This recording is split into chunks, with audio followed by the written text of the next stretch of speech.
একদিকে ইংল্যান্ডের county league, অন্যদিকে লঙ্কা টি-20 টুর্নামেন্ট। একসাথে দুই জায়গা থেকে অফার এসেছে সাব্বির রহমানের। তাকে নিয়ে রীতিমতো কারাকারি শুরু করেছে দুই লিগের একাধিক দল। ডিপিএলের পরপরই যোগ দেবেন সেখান থেকে একটি টুর্নামেন্টে, খেলতে পারেন পুরো মৌসুম। সাব্বির রহমানের প্রতি কাউন্টি ও লঙ্কা টি-20 লিগের এমন আগ্রহ নিয়ে বাকিটা জানবো রিপোর্টে। দীর্ঘ 4 বছরের খারাপ সময় পার করে ধীরে ধীরে চেনা ছন্দে ফিরছেন সাব্বির রহমান। 2025 সালে শুরুটা ছিল ঠিক তার মন মতো। বাংলাদেশ প্রিমিয়ার লিগে ব্যাট হাতে নজর কেড়েছেন দুর্দান্ত পারফরমেন্স করে। তারই ধারাবাহিকতায় এবার তাকে নিয়ে রীতিমতো কারাকারি শুরু করেছে দুই দেশের দুই লিগ। জানা যায় একই শিডিউলে শ্রীলঙ্কা এবং ইংল্যান্ডের শীর্ষ লিগগুলো থেকে অফার এসেছে সাব্বিরের জন্য। অপার সম্ভাবনা এবং উজ্জ্বল ভবিষ্যৎ নিয়ে আন্তর্জাতিক ক্রিকেটে আগমন হয়েছিল সাব্বিরের। ক্যারিয়ারের একদম শুরু থেকে বিশ্বমহলে নিজের হার্ড হিটিং সামর্থ্য দিয়ে নজর কেড়েছেন ভক্তদের। এমনকি দেশের ইতিহাসে প্রথম ব্যাটসম্যান হিসেবে টি-20 ব্যাটিং র্যাঙ্কিংয়ে সেরা 10-এ জায়গা করে নিয়েছিলেন তিনি। 2016 সালের এশিয়া কাপে সেরা সেরা ব্যাটারদের ছাপিয়ে টুর্নামেন্ট সেরার পুরস্কার জিতেছিলেন সাব্বির। কিন্তু ধীরে ধীরে হারিয়ে যেতে বসেন এই পাওয়ার হিটার। দীর্ঘদিন জাতীয় দলের বাইরে থাকার পর সবশেষ বিপিএলে ঢাকা ক্যাপিটালসের হয়ে দুর্দান্ত পারফরমেন্স করেন তিনি। এর আগে লঙ্কা টি-10 লিগেও বাংলা টাইগার্সের জার্সি গায়ে অসাধারণ পারফরমেন্স করে আসেন সাব্বির। একই বছর খেলেছিলেন জিম আফ্রো টি-10 টুর্নামেন্ট।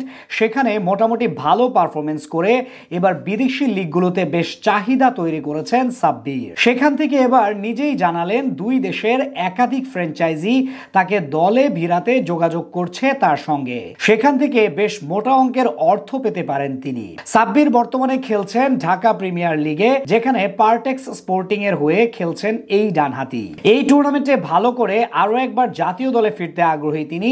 তবে আপাতত ডিপিএল শেষ করে শ্রীলঙ্কা অথবা ইংল্যান্ডে যাবেন বলে জানিয়েছেন সাব্বির। গণমাধ্যম কর্মীর এক প্রশ্নের জবাবে সাব্বির বলেন, এখন তো ডিপিএল খেলছি, এরপর ইনশাল্লাহ লঙ্কা টি-10 খেলতে যাব। তবে এর মাঝে ইংল্যান্ডের কাউন্টি লিগ থেকেও যোগাযোগ করেছে, সেখানেও যেতে পারি, পরবর্তীতে এটা ভেবে দেখব। এখান থেকে বোঝা যায় দুই লিগেই চাহিদার শীর্ষে আছেন সাব্বির রহমান। 2025 বিপিএল এ শাকিব খানের মালিকানাধীন ঢাকা ক্যাপিটালসের জার্সি গায়ে ব্যাট হাতে প্রায় 160 স্ট্রাইক রেটে মাত্র 9 ইনিংসে 189 রান করেছেন তিনি, যেখানে ব্যাটিং গড় ছিল ইনিংস প্রতি 31.50। এছাড়া আসরে একটি 82 রানের রেকর্ড গড়া নক খেলার পাশাপাশি ছক্কা মেরেছেন সর্বমোট 18টি। এছাড়া এরপর লঙ্কা টি-20 লিগে অথবা কাউন্টি লিগে শেষ পর্যন্ত যেখানেই যান না কেন, যদি ভালো ব্যাটিং করতে পারেন তাহলে আরো একবার জাতীয় দলের দরজা খুলে যাবে তার জন্য। এখন দেখার পালা কোথায় নাম লেখান এই পাওয়ার হিটার। সাব্বির সবশেষ আন্তর্জাতিক ম্যাচ খেলেছিলেন 2022 টি-20 বিশ্বকাপের আগে। এরপর কেটে গেছে প্রায় 2 বছরের বেশি সময়, গায়ে জড়াননি টাইগার জার্সি।